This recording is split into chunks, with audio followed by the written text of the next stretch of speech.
તમને ખબર છે પહેલા છોકરીઓ વચ્ચે અને છોકરાઓ વચ્ચે કેવો ભેદભાવ રાખવામાં આવતો હતો? તે ભેદભાવમાં જીવતી હતી એક છોકરી, અને એ છોકરી સોનલ. ઘણા સંઘર્ષ અને ઘણી કઠિનાઈઓથી આ છોકરી ભણી, અને એમની સાથે સાથે હતા આપણા રાકેશ સાહેબ.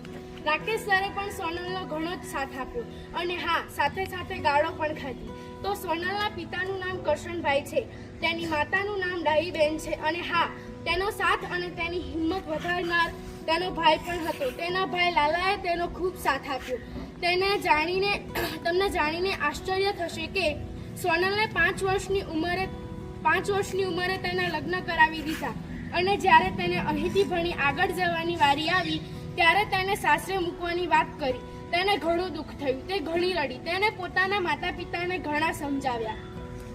પછી તેને રાકેશ સાહેબને વાત કરી, અને તેના માતા પિતા માની ગયા. પછી સોનલ બાલા સિંદોર કોલેજ શરૂ કરી, અને તેને મહેનત કરી ઘણી. આખિરકાર તે પોલીસ બની જ ગઈ. તેના પોલીસ બનતા જ તેને આખા ગામમાં વરઘોડો કાઢ્યો, અને રાકેશ સર અને તેના માતા પિતાનું પેલું કહેવાય ને કે જે પણ બને તે સારા માટે બને, તે જેવી પોલીસ બની એટલે રાકેશ સર અને તેના માતા પિતાની છાતી તેને ગદગદથી ફૂલાવી દીધી.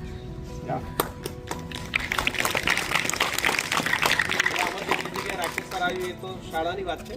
મૂળ આમાં હું તમને બધાને ઘણી વાર કહેતો હોઉં છું કે કોઈકે ધક્કો મારવો પડે.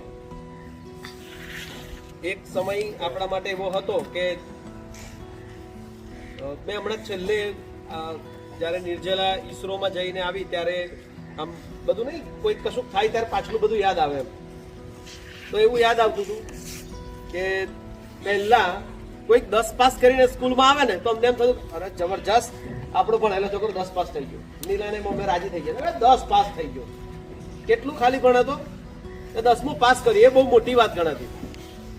ઇવન આપણે હમણાં સુધી તો શાંતાબેનને એમના આવ્યા પછી પણ એવી ખબર છે આપણને, એટલે લેટેસ્ટ વર્ઝન શાંતાબેન છે એટલે કહું કે એવું થતું હતું કે ગ્રેજ્યુએટ છોકરાઓ શોધવાના હોય કોલેજ કરેલા તો મળતા હતા, પણ જે 26મી જાન્યુઆરી ધ્વજ ફરકાવવાનો હોય ને તો 4-5 છોકરીઓ હોય, અને દર વખતે એક જ હોય, વધારે ભણેલી.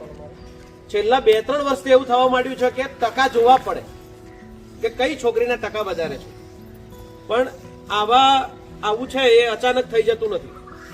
એ થવા પાછળનું કારણ એવું હોય છે કે કોઈક વ્યક્તિઓએ પહેલી પેઢીએ તાકાત લગાવી હોય. જેમ તમને બધાને યાદ રહે એવી ઘટના એટલા માટે કહું છું, 6-7-8 વર્ષ અત્યારે છે કે તમારા જીવનમાં તમે આ મેદાન જે આપણું સરખું કર્યું છે ને એ તમે કર્યું છે. એટલે હવે પછી જે આવશે બધાને તો શું કરવાનું હતું, એમાં થોડુંક વધારે સરખું જ કરવાનું છે ને. મોટું કામ કોણે કરી દીધું છે? એ તમે કરી દીધું. પહેલી વાર ઉપપ્રમુખ બન્યા છે એમને થોડીક વાર લાગી હશે, પછી સહેલું પડી ગયું. એમ જે આ ધક્કા મારવા વાળા છોકરા છોકરીઓ હોય છે એ સાચા અર્થમાં આ સમાજને સુધારનાર હોય છે. સમાજને સુધારનાર એવું કહું છું એટલા માટે કહું છું કે એવું કહી દેવામાં આવતું હતું કે સાહેબ સોરિયન ભણાવે ને તો પાપ કહેવાય, ની ભણાવવા મોકલો એ બધી વાત નહીં. શું કહેવામાં આવે? છોરીને ભણાવીએ તો પાપ કહેવાય. અને એના બદલે એવું જે મોઢાથી બોલાયું હતું એ બધાને આનંદ થયો. તમે બધા જોયો જ હશે સોનલનો વરઘોડો, જોયો હતો ને? તો એક સોનલ નહીં, હમણાં આપણે ત્યાં 5-6 જણ પીટીસી કરવા વાળા આવ્યા હતા. એ બધી છોકરીઓ પણ છે, બાલાસિનોરના બધે કોલેજ કરવાને જાય છે, પીટીસી કોલેજ કરે છે ને. તો એવું કામ શરૂ કરનાર સોનલ તમારી જેમ જ આ જગ્યા પર બેસતી હતી. એની એક ઘટના મને જે યાદ રહી ગઈ છે, ઘણી બધી ઘટનાઓ છે, પણ મને યાદ શું રહી ગઈ ખબર છે? આપણે ખબર મોર્નિંગ સ્કૂલ થાય, સવારે નિશાળ થાય ને એટલે સોનલનો એક જ ડાયલોગ હોય, સાહેબ મને તો આખા વેરિયાની નેહાર ગમે. કેવી? આખા વેરિયાની નેહાર ગમે. અને આપણને કેવી નેહાર ગમે ખબર છે? કેટલાકને, બધા તો નહીં, પણ કેટલાકને બંધ નેહાર ગમે. કેટલાક બંધ નેહાર ગમે કે બંધ થઈ જાય તો સારું, પણ સોનલને એવું હતું કે આખા વેરિયાની નેહાર ગમે. કૃષ્ણ સાચી વાત છે તારી.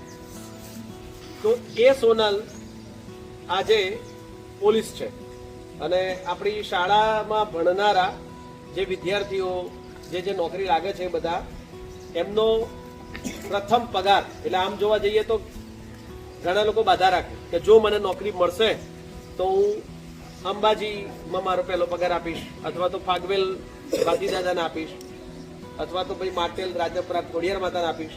એવા બધાની બાધાઓ હોય છે, માનતાઓ હોય. પણ આપણી પાસે આપણા બધાની જે સૌથી વધુ મોટી શક્તિ છે એ તો આ છે કે આપણે એ બધામાં માનવા પહેલા આપણા બધાના સંપમાં માનીએ છીએ. આપણે બધાનો જે સાથ સહકારથી આપણે ઉપર આવ્યા છીએ એમાં માનીએ છીએ. એટલે સોનલ બધા વિદ્યાર્થીઓની જેમ સોનલે પણ એનો જે પહેલો પગાર છે એ તમને બધાને આપવાનું એણે નક્કી કર્યું છે.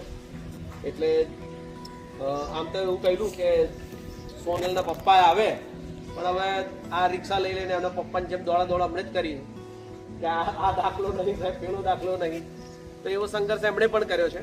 તો આમને તો ઓળખો છો ને તમે બધા? શું નામ છે? હા, બાબુભાઈ.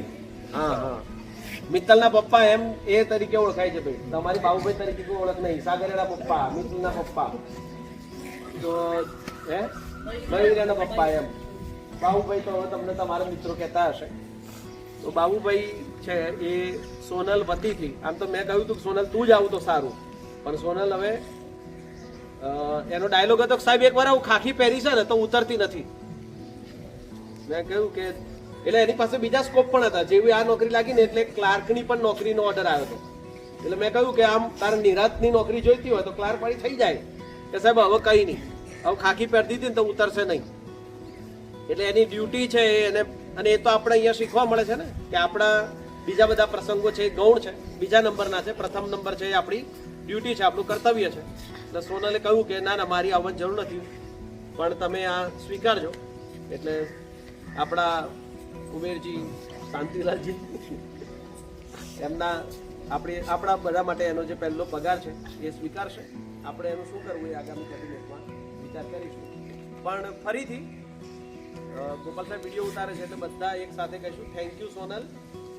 એવું એટલા માટે કહીશું કે પગાર આપવા માટે નહીં, સોનલને થેન્ક યુ એટલા માટે કહેવાનું છે કે એણે મિત્તલના ભણવાનો દરવાજો ખોલ્યો છે. નહીતર તો બાબુભાઈની પણ હિંમત તૂટી ગઈ હોત કે આ સાહેબ સોનલ ભણી તોય ક્યાં કશું થયું. તો આજે મિત્તલને હોય એમ સાહેબ રવા દો સાહેબ.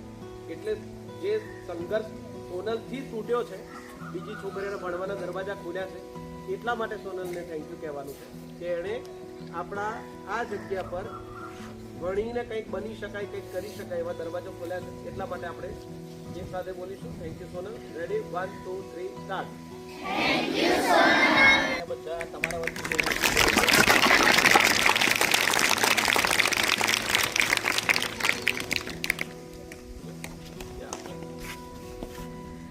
તમારે કશું કેવું હોય, તમે જે રખડપટ્ટી કરેલી એ વખત.